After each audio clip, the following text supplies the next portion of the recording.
of the LCS, SK's Fox stepped up to be your hero, your fantasy leader, so possibly also your worst enemy. He's on my fantasy team. Yeah, he racked up 10 kills, 13 assists, 2 triple kills as Katarina for a total of 47 points in today's game against Gambit. Trevor, rejoice. Oh yeah, definitely. I had Febiven and I had Fox and then the rest of TSM. So my fantasy team is looking solid, still undefeated in our league. I'm just so saying. mad about that. It's a league where I don't think anyone really cares. Oh, now you everybody don't. cares. Now So- you don't. Now you don't. Well, You were telling me yesterday how sad you were that you weren't doing good versus Trevor. that is true, but I have Björken as my mid laner, so he will rack up about 200 points this week, and I'll be fine.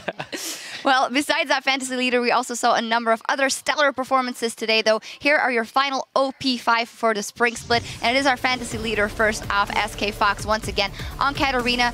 There were, I wouldn't say question marks, but he was coming into SK as a new player, and I think on several occasions he has proven to be dominant. Fox has grown throughout the split. The opening few weeks, he simply wasn't carrying solo. The rest of his team was helping him pick up wins. But as the weeks rolled on and he played LeBlanc more and more and more, Fox was the man who was helping SK pick up those victories. All right, and our second OP is MYM's Horo. Unfortunately, wasn't able to shine through in that very last game, but we gotta say he's been a shining light for MYM throughout the split, no matter what. Yeah, he's been a real workhorse, even in losses, especially in today's games as well.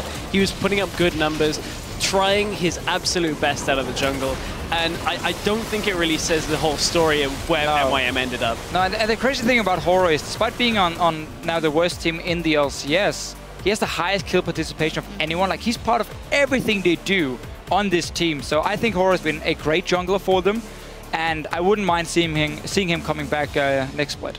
Yeah. Stress with the workhorse too soon, man. They got beat by a Hecarim. The next OP player we have is Febiven. 0 deaths in 2 games as LeBlanc.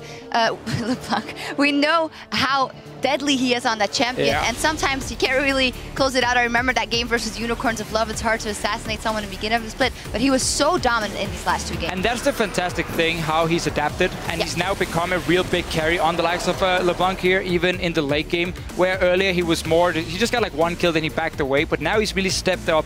He beat Froggen in lane very convincingly as well today. He's looking so good for Fnatic, and he's definitely a contender for best mid lane in Europe. And remember, he came from Challenger. Last season, he was in Challenger, comes straight into the LCS. He's got a lot more growth to go. Where's he going to end up at the end of summer?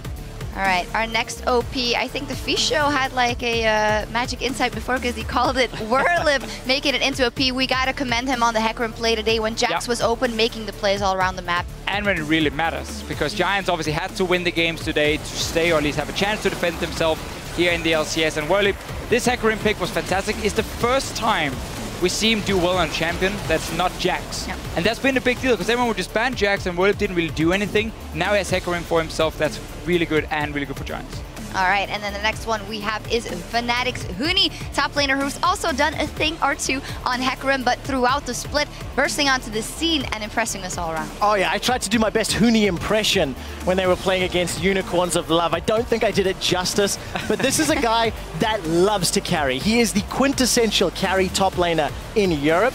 Not as impressive on tanks, but you know what? He just plays a Cho'Gath and he just noms you to death.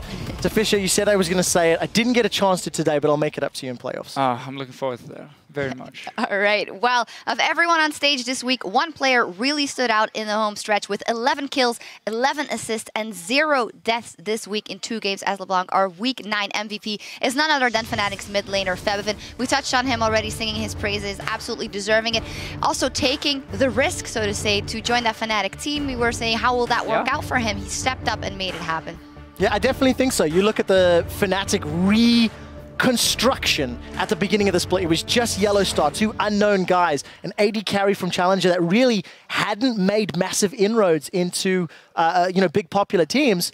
Febiven bails in H2K, joins Fnatic, and they play second in the split. This is a team that is consistently aggressive, and that actually plays into Febiven's playstyle. He likes to be in your face over and over and over. Yeah, that is it for the playoffs, not the regular season here in Europe. The playoffs are just around the corner next week, but there's still some regular season action to be had over in North America as they will wrap up their spring split tomorrow, starting with a matchup between Gravity and Cloud9. Team 8 will face off against CLG, and they'll end the day with Team Impulse versus Dignitas.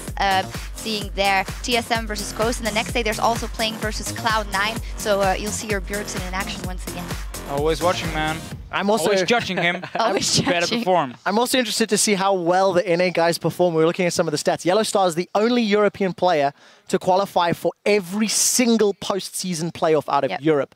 There's a few of them in NA, including Dyrus, Wild Turtle, Link, I think is in there as well. Double Lift. I don't know if Team Liquid are automatically in playoffs yet. But yeah, so in EU, there's one guy, and there's a couple of them in NA. So Yellowstar standing through the test of time. Yeah, and a dream to make it to Worlds once again. In any case, set your alarms now because the games begin tomorrow morning at 8 p.m. Central European time. That is not morning, and noon Pacific. It seems just like yesterday that we started the 2015 season, but from us here in Berlin, the spring split is already coming to a close. I'd like to thank Stress for joining us. I hope you had a good time. Oh, I had immense fun. Some great games. Yeah, it has been a lot of fun. And be sure to tune into the Challenger Series playoffs that starts next Tuesday. We promise we will. And on behalf of myself, the Fisho, QuickShot, and the entire European LCS team, thank you all for watching throughout this extra strength day. And we'll see you back here for the start of the